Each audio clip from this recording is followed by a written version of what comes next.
sell them or? They sell them. They're just showing that the seabeds of the Himalayas. You break them and it opens up like that, and there is the skeleton inside, ammonite skeleton. But what was that symbol again, Maharaji? It's called Shaligram. And that, Basically, it's an ammonite. but it signifies. It signifies that the manifestation of consciousness in the beginning. It's the first life form. First life form. Is that where the you were saying about the They call it the feet of the Vishnu, the imprint of the Vishnu, which means consciousness.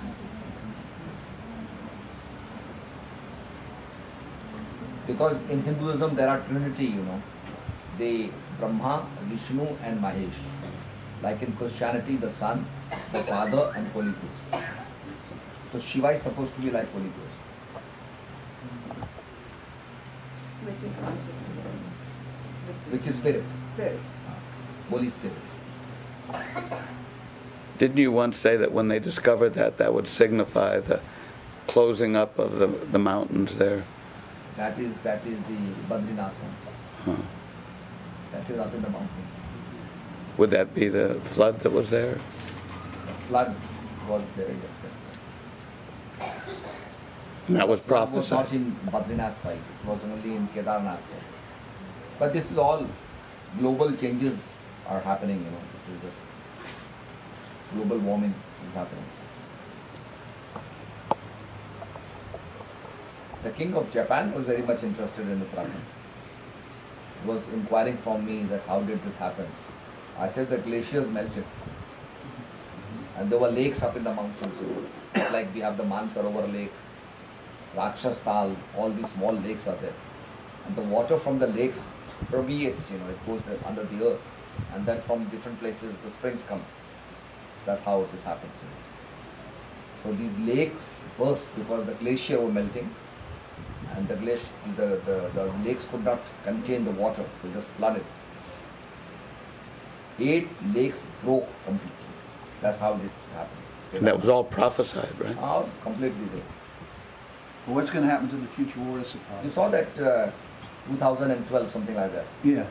Something like that. Yeah. It really happened. And then one stone came up behind the temple that separated the water. Otherwise the temple would have been also destroyed. Only one stone, big one, came and stood there. But wasn't the temple all the way covered, all the way to the top? Like under No, mud? half it. Actually what happened was that from the Chorabadi glacier, there's a glacier called Chorabadi, the water used to flow, and the water used to flow from the left and right.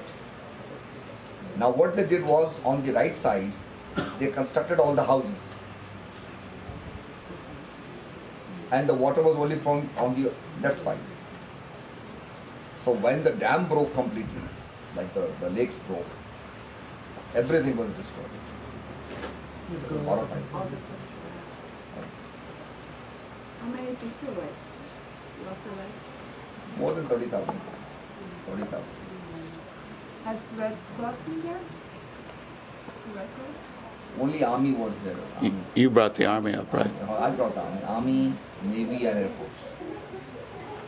What's going to happen to the future water supply, though? If the lakes are broke and The everything's melting. water is still flowing, but the glacier melted, heavily. Because there was so much of rain. The water of the rain was warm. Mhm. And when the water fell on the glacier, it melted. So the whole thing became very, very fast, expedited. Saying that's happening in Antarctica We have right to now. monitor the lakes actually, basically. We have to see all the sources of water. Mhm. This didn't happen in Uttarakhand, it happened other places also. Ladakh, even in Bhutan, it happened other places also. Nepal.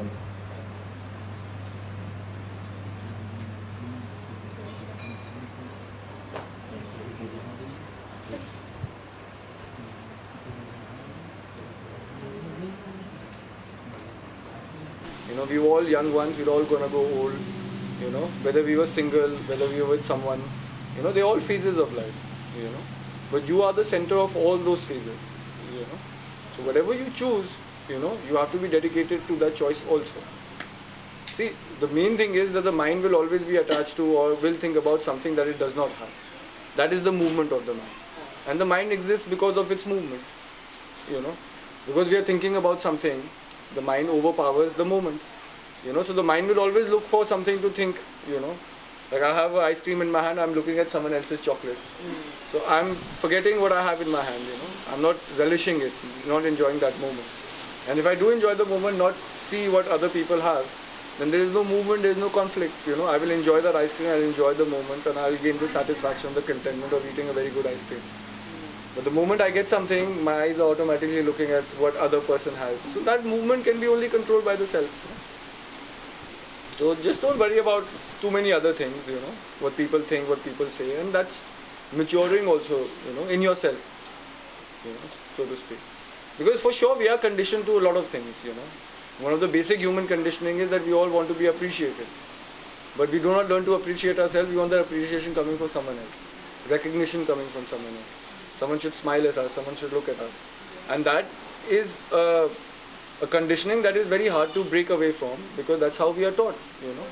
All our friends, what they think of us is an influence, you know. We are trying to appease what our parents think of us, what our friends, you know, what the person I'm with thinks of me. So sometimes, you know, we get so lost in, you know, getting that appreciation from everyone, and we speculate what that appreciation would be, how we should behave, that somehow in playing those roles I forget what I am, you know, what is my central role.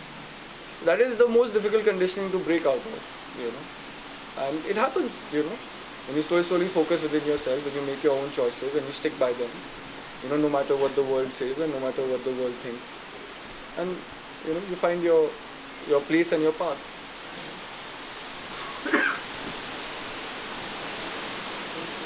When you come to India so much, and you know, I mean, you have experienced both aspects of life. It's a challenge, you know, because you can only learn from your life, you know, and your life is the best teacher. Rest, someone gives us advice, we forget it in a moment. Someone tells us what to do, we'll say, oh, why are you telling me what to do? I know everything. You know, all these things will pose. But when life teaches us, there is no running around, there is no hiding behind corners, because it will put everything straight up, in, you know, for you to experience, and that is what life is. I think That there's so much that we can learn from, and so much from everything that we do. I mean, you know, simple acts, if you do it with love and kindness, can teach you very fascinating things. I mean, there's the whole story of Dattatreya Maharaj, you know, who is the incarnation of the Holy Trinity that we call Brahma, Vishnu, Mahesh. Because Brahmaji is never incarnated, you know, as per se. You know, there is no incarnation of Brahma, we'll say. Like Vishnu has his incarnation as, you know, different deities and different time periods. Shiva also has been reincarnated into the world at different times as Rudra or Bhairav, you know, manifestations of Shiva. But Brahma is never known to be a manifestation. But then, due to a penance of, or due to bhakti of a particular lady, you know, she asked a boon for all the gods. Ki, you know, that if I ever want a son, I want a son which has all your attributes. So Dattatreya Maharaj is the only incarnation which is said to be the manifestation of Brahma, Vishnu and Shiva combined together. So when Dattatreya Maharaj obviously came with such cosmic powers, you know, and he started living life, but then his journey is also an incredible journey, because he went through different stages of life at different, you know, periods of his life. But what you see, how he, you know, what his life story teaches us is that you can learn from every aspect. So when he was sitting once contemplating, seeing the wind flow, and he saw a blade of grass, and he saw that how the wind was, you know, like really strong, it was uprooting plants and trees, but the blade of grass gently swayed in the wind. So he said that, you know, one should not be rigid, because if one is rigid, there will be some sort of a force that will come, and an opposing force will uproot that rigidness, you know, from you. So sometimes if you are too rigid in your thought, you know, too arrogant in your thought, then something or the other will happen that will, you know, wipe that arrogance, you know, or, you know, make you completely destroyed. But then he looked at the blade of grass gently swaying. He's like, but if you are flexible, then no matter the strongest of storm will come, but like a blade of glass, you know, bends to the changing thing. You know, so then he learned from a cow.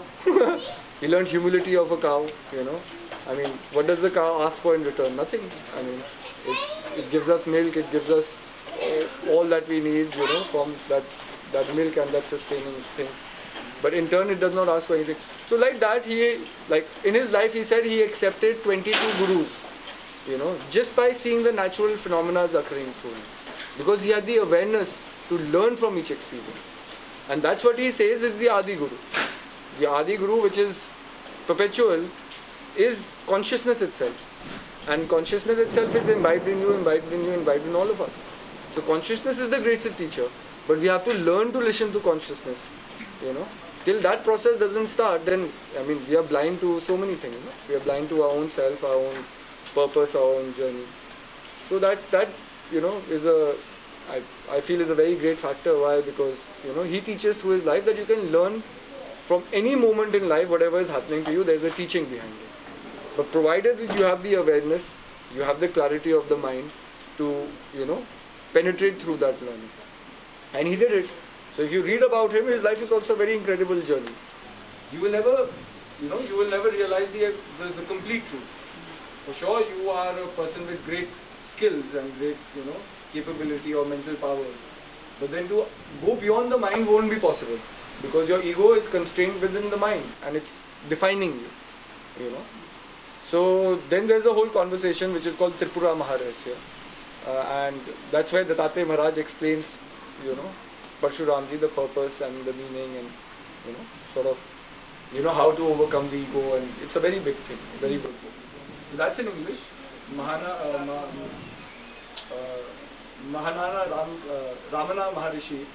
Ramana Maharishi, like his organization has published this book in English, edited by him himself.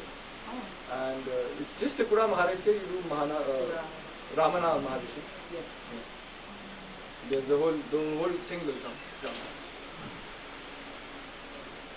Ever since becoming maybe aware of the goal of life, there's just been so much restlessness about not wanting to do anything except just go straight up to that. What's important is that one must understand the balance, because within the world, within this frame that we've come in, this existence, there are many roles you're already playing, whether you realize it or not. Someone's friend, someone's daughter, someone's sister, and these roles also have a purpose in them, because if technically all these things were meaningless, then why would human society be formed? Why would we live culturally together? Why would we share our experiences? So there is substance to all these things, but these are transitory things. Meaning, if I'm making a journey, then stopping at a rest house is not something bad, because to make the journey, I'll make halts, I'll stop at an inn, but the inn does not become my destination. My halt does not become my destination. It is a transitory thing. I will take a halt, I will have rest, and then I move further. But many people think, okay, I've making a halt and this is my destination. This is the all of it. This is. So that hinders what we call the evolution of your consciousness or your journey, so to speak. So it becomes very important to also understand that all the roles that we play also have a function. Because if technically all these things were meaningless, then why would human society be formed? Why would we live culturally together? Why would we share our experiences? So there is substance to all these things, but these are transitory things. Meaning, if I'm making a journey, then stopping at a rest house is not something bad, because to make the journey, I'll make halts, I'll stop at an inn, but the inn does not become my destination. No? My halt does not become my destination. It is a transitory thing. I will take a halt, I will have rest, and then I move further. But many people think, okay, I've making a halt and this is my destination. This is the all of it. This is. So that hinders what we call the evolution of your consciousness or your journey, so to speak. So it becomes very important to also understand that all the roles that we play also have a function. These roles, fulfilling these roles and these duties will also teach us a lot of things. And those teachings will be very important in the further aspects of life, in the spiritual journeys you do. So the physical world is also important, the eternal world is also important.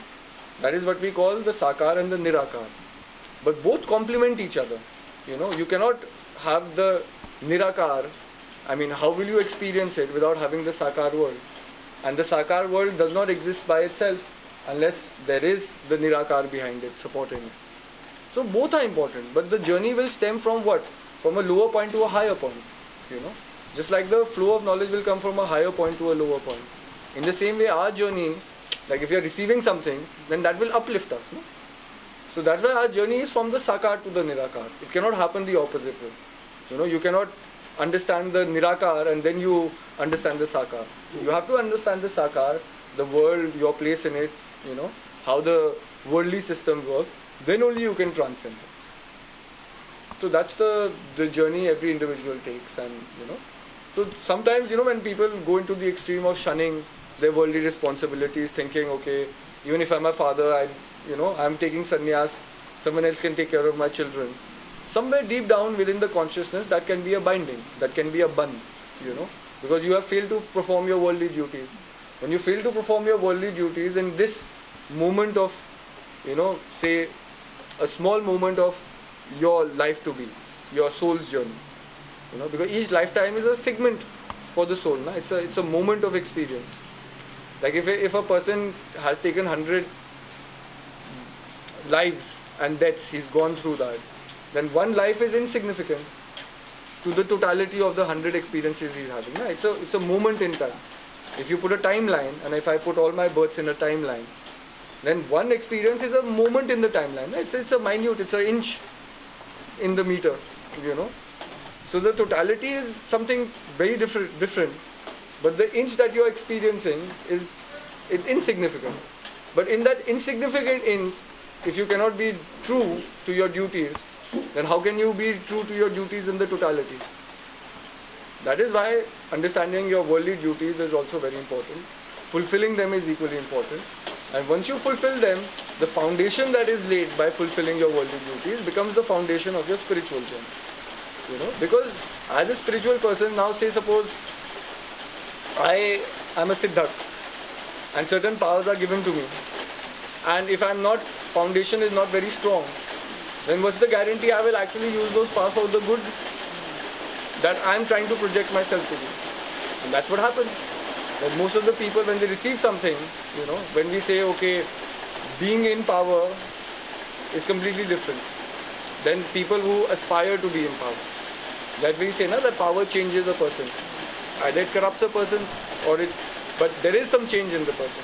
Why? Because till I'm striving for that power, till I'm striving to become the President of America, my journey is completely different. You know? But when I've become the President of America, then my journey will be completely different. You know? Because it's easier to criticize, to tell someone, oh, he hasn't done this, he hasn't done that. Till I'm striving to be something, I'm criticizing other people. But then when I've accomplished that position, then other people will criticize me. You know, my actions, my judgment.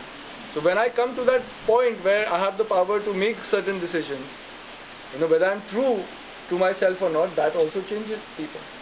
So that is why it is said that unless the foundation is very strong, the journey, if we take the journey too fast, or we hope for too many things in return, sometimes that journey made in a leap can also destroy us.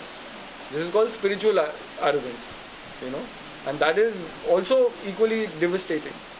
That is why you see a lot of people taking shortcuts and, you know, saying that, okay, we can do this and we can make the Kundalini rise, or we'll do Tantra and we'll do this, or we'll do Tantric Siddhis. But that is not meant for everyone. Because many people cannot handle the force with which the power comes back into your life. You know? Like a simple thing I'll tell you. There are two very prominent forms of yoga in India. One is Ashtanga Yoga, you know, which will teach you to understand the limitations of your body. And within the limitations of your body, they'll teach you the asanas that your body can naturally do. And then slowly, as the body's potential rises, they will teach you more and more further complex asanas. Now the journey to actually becoming a very good, you know, expert in yoga through the Ashtanga Yoga takes many, many years. You can't go for a 6-month yoga course and become a yoga instructor in Ashtanga Yoga. You know, because it's a years and years of experience, you know, that you will slowly encourage the body. Now you have a different form of yoga, which is the Iyengar Yoga. BKS Iyengar was a yogi, he's still alive and he's in Pune and his ashram is there. And he has his disciples everywhere, you know, having Iyengar centers, and he teaches yoga. So what he says is that our life is very short. We've already created so much of problems in our life by not following the path of yoga. So now that you've come to the ashram, use any help necessary, any prop necessary, any way necessary to have the maximum benefit in the minimum period of time. So I also studied Iyengar Yoga in Bombay. So what they made us do is, when I went for my first class, there was a friend with me who was going to Iyengar Yoga for the past 2 years. He encouraged me to join, and he's like, you just come and see. You don't need to come every day because it's a very aggressive form of yoga. Come thrice a week or on the weekends and things like that. The first class I went to, we did the basic asana, we did the pratna, everything happened. Then there was certain exercises certain people could do and certain exercises certain people couldn't do. Then the teacher came to me, he's like, can you do Shishasana, which is the headstand? I said, no, I haven't learnt it. He's like, no problem. He took me to a wall and there was a rope hanging like this, like in a U shape. And somehow he made me tie myself to the rope and he hung me upside down from the wall for 10 minutes. Now technically I'm not doing Shishasana as an asana, but I'm in the same position as I would be in the Shishasana. So the blood flowing inversely in my body, instead of flowing from head to toe, is flowing from the toe to the head. So there is a surge of blood going to your brain, Now the thing is that I'm doing Shishasana because that's the position I'm supposed to be in. But I'm not doing it in the natural state of the body, It is something that I've been put into. It's been forced. So for many people, Iyengar Yoga does not work out because they cannot handle the extreme pressures that the body goes through. So in the same way as your spiritual journey. For sure there are many ways, there's tantra and there's mantra and there's so many ways of, gaining something. But it's not conducive to everyone. Maybe for someone the mind is so strong that he can, focus on the journey and not be distracted, by other things. Because within the tantra and mantra, there are a lot of distractions, there are a lot of tests that you will go through. And if you fail one test within the tantra, the fall is very steep. That is why people go insane. People go mad. You see a lot of babas in India roaming around talking gibberish. It's why? Because they followed a path which is not conducive to their growth. They could have taken the easier path, but they wanted everything to happen fast and instantaneously. And the simple wanting to do everything fast led to their downfall. And then they have to wait for that karmic cycle to finish so that they can start again. For some people, you see, they are following a very different path.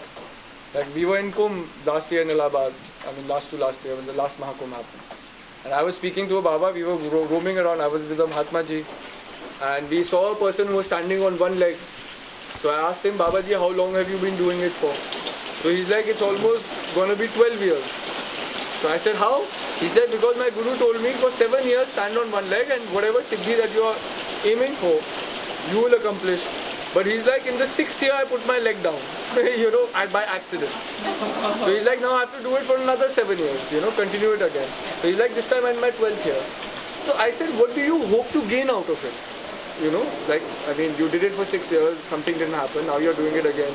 And now when you complete this thing, it will be 11, 12 years in totality for you standing, on one leg or 13 years close to. He's like, what is... So then he suddenly looked at me, he became very angry, he's like, why do you want to know? He became very aggressive. No, because I said, because I do not see sense in this. And then he became even more furious. So then you begin to realize that, okay, standing on one leg doesn't teach you to be a better human being. That's there for sure. So the thing is that even if I'm doing something, but if it's not making me a good human being, in the entirety of it, what is the point? Because the basic things that are limiting me are still there. My anger limits me, my pride limits me, my arrogance limits me. But for that person, whatever he's doing is right, because his Guru told him, and that is his path, is his journey. So imagine, for him, the path is of patience, And maybe his Guru thought that this is the teaching that he needs to learn the most, foremost, before he can start any other journey. So that path was very extreme for him.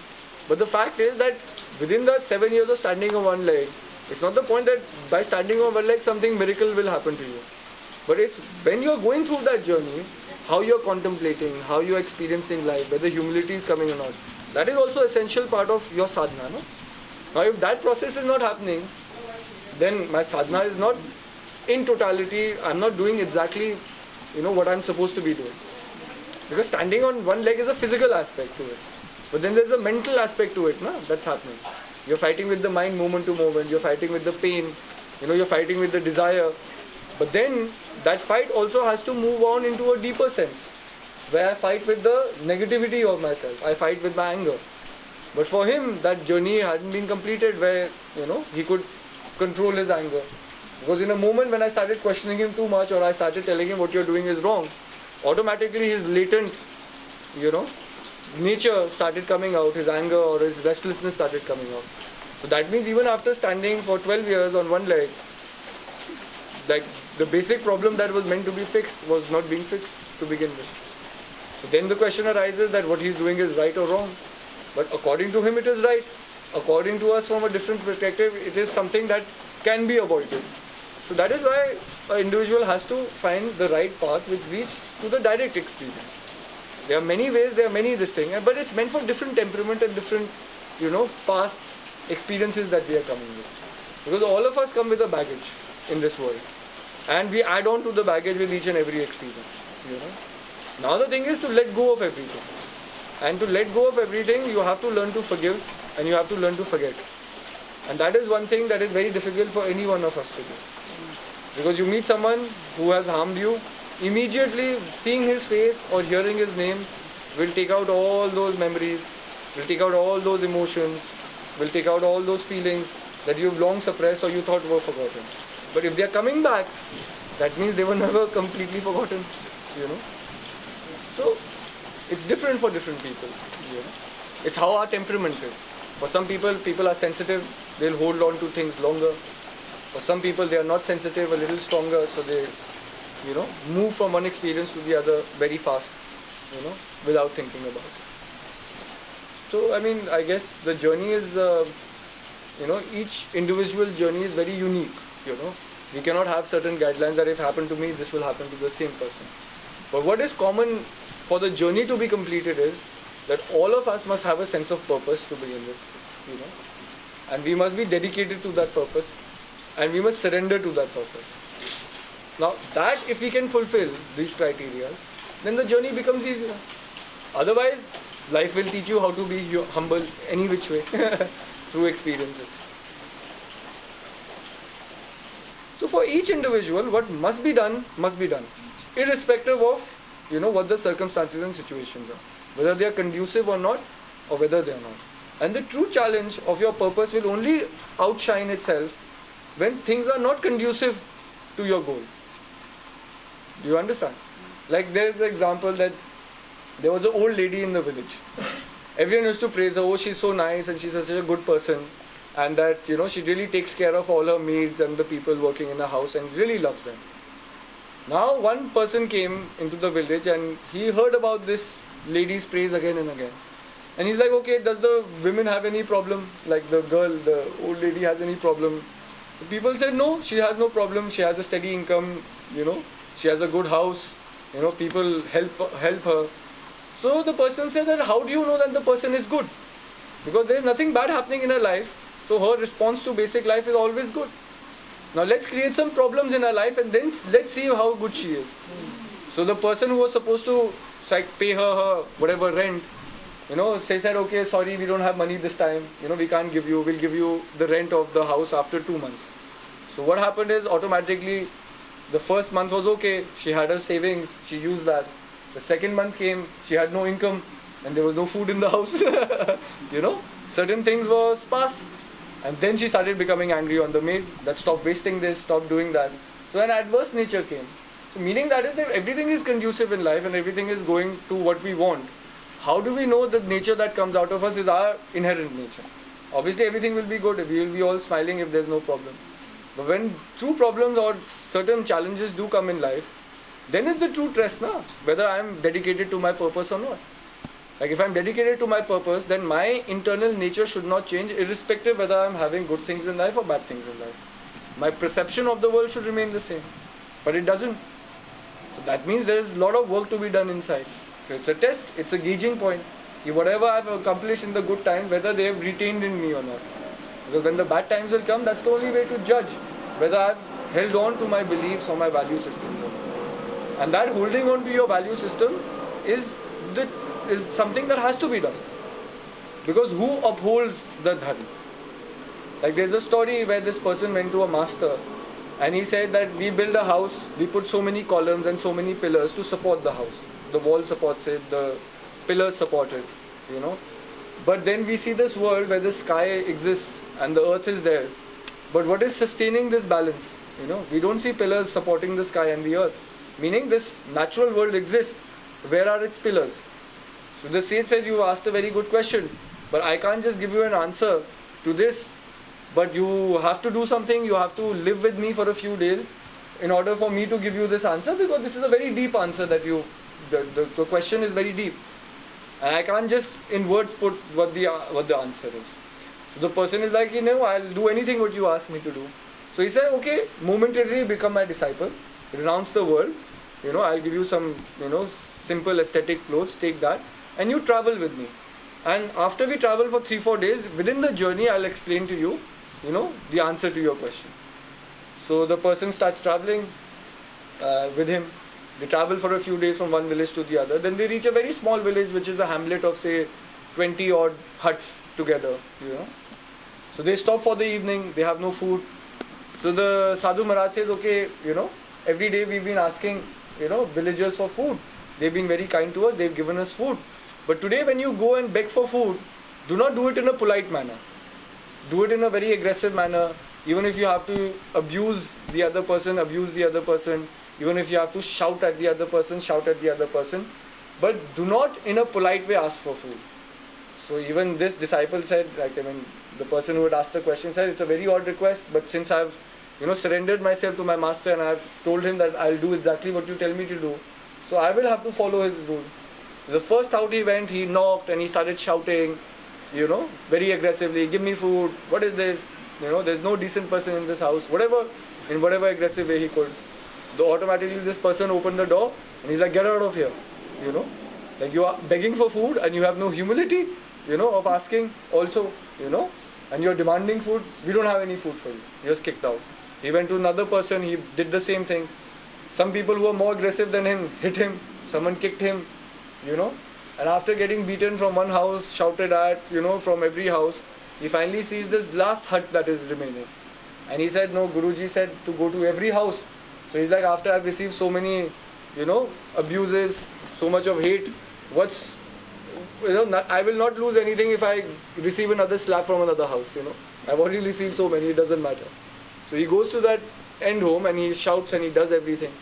When the door opens, a very, you know, humble lady comes out. She bows down, she prostrates in front of him, she goes inside, and without a word, without any reaction to his negativity, she places whatever was inside the house to eat into the bowl and humbly touches the person's feet, and she goes inside the house, you know.